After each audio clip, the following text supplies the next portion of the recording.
really should be almost perfunctory, because that site plan has been through the 3 years of environmental impact statement, because it's the same site plan that the city council saw in all that time when they reviewed it. It should all be done, I would say, sometime this summer. Now, having said that, I suspect if we gave them their approval today, they could not build it yet. I don't know of any source of $1.5 billion, and that's what this first phase is, $1.5 billion available for construction.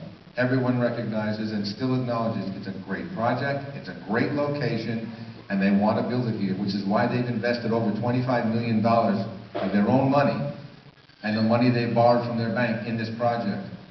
But I suspect, and in our negotiations, I can tell you that they will build it, but it will probably be phased in. If the economy recovers quickly, they'll go like gangbusters, because it's that good a project, and they know that they'll make money on it as time goes on.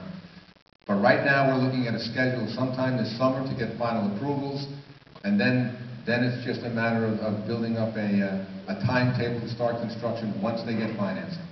And it is big financing, as I said. It's over $1.5 billion. Yeah, I guess Commissioner Harder, a question?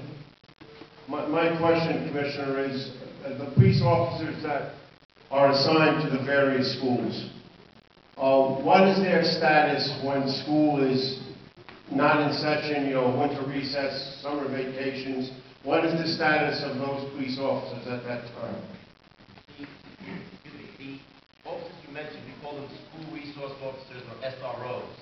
And as the mayor mentioned in his opening, they have been removed from the schools right now. Their schedule when they were on duty was they would work Monday through Friday, day shift in the schools, and they would basically work the same hours as the teachers and students. But as far as vacations, when the schools were when the schools were off, were these police officers off, or were they reassigned to other, precincts or projects? They had a special arrangement that was signed on before I came on board, that they actually had the same schedule as teachers, so they were off July and August. But they worked a 5-day week where most of the officers work on a 4-day week. So in the end, it all balanced out. But they did work a similar schedule as Board of Ed employees. Thank you. First of all, I'd like to announce that one of our councilwomen is here, Councilwoman Dee Barbado. Dee. Without getting too specific, that kind of raises a question. I can see it on your faces. It was on mine too, by the way. A serious problem such as we've run into right now gives us an opportunity to make some changes that make sense. And that should be happening at all levels of government. But this is an opportunity for us to, I think, improve the way government runs, make it more efficient, because we're not going to be out of this mess in another few months. And do things that just pass the smell test, like that. One of the issues I have with the whole stimulus package is that very little of this $830 billion is actually going into building infrastructure, creating construction jobs, and in the end, permanent jobs. Too much of it is going to be going into help bail out states and counties and cities. And unfortunately, what that means is two things. Those who get the money to allow them to continue to operate the way they have been, if there's a lot of inefficiency and fat built into them, they will not make the tough decisions to do the things they need to do to make government function better for less money. And unless things change dramatically in the economy of this country, they'll be back next year with the exact same financial problems, asking for the exact same bailouts. That's just plain stupid. This is a time when we've got to start making the changes that will put us in a better financial condition and, frankly, a leaner government, a leaner school district, a leaner county and state, and federal government. It doesn't seem to be happening.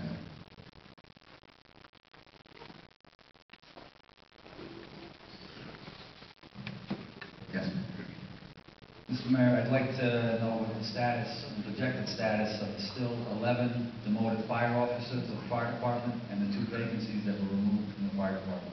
Yes, as I said earlier, there were 17 fire officers who were demoted to firefighter to fill in the vacancies.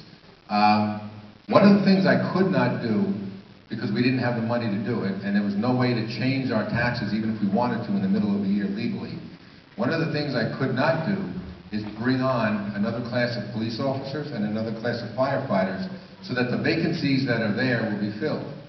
As I said earlier, when you have the number that you need or fewer than you need to backfill those positions, and the only way to backfill them is by bringing firefighters and police officers in on overtime.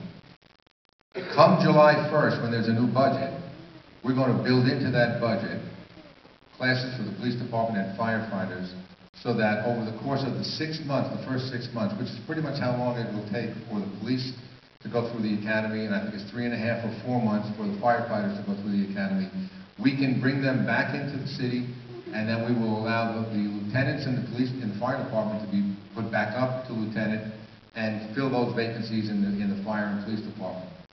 If the economy takes a turn for the better over the next few months, and it really has to be a fairly sustainable one, we can bring back those fire officers and put them back into the position of lieutenant, one at a time, several at a time, depending on how the economy turns.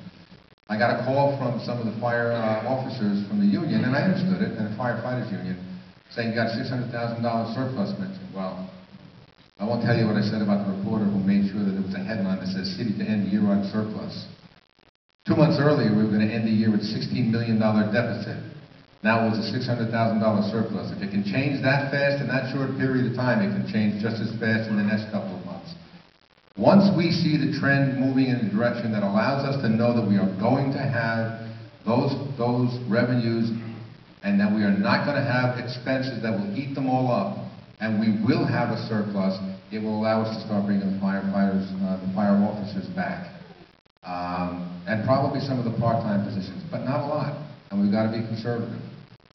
I'd love to believe that once it comes back, it's going to keep coming back, and we're going to be back to where we were 1.5 years, 2 years ago, but I don't think there's anyone who'd be willing to bet on that, and I certainly don't know any experts who would ever put their name on that kind of a prediction. So in answer to your question, we don't have an answer when they're coming back. They will come back as soon as we can fiscally bring them back. It's the same discussion we have with the police officers. The police officers, they did not make any concessions in their contract, so those 11 police officers were laid off. And they wanted to know, can we bring them back as each person who retires in January retires, can we bring them back? And the answer was no. It's a matter of cash flow, it's not a matter of bodies. If we're still double what we need to be down to in overtime costs, then by bringing a police officer back, we're not solving the problem, we're just making it worse.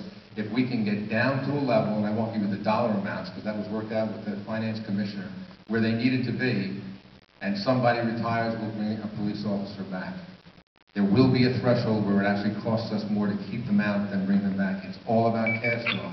If we don't solve this problem by the end of the year, we get a control board, and they'll come in and do what we're doing now, and they're not going to look in each department, and they're not going to decide just where you can make these cuts.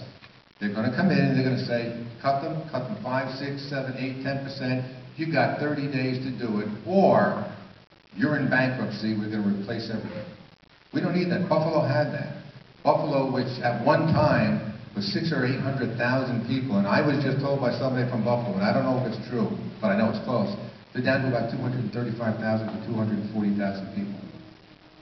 That's amazing. They were losing 60 families a week at one point. Those are the kinds of things we can't afford to let to happen here. We've made too much progress. We've got to get through this, and we will recover. But we've got to recover carefully and slowly so we don't cut our own throats by putting ourselves into a position because of bringing people back quickly that now we've got to cut twice as many because we don't have as much time to make up the difference if it takes another dip.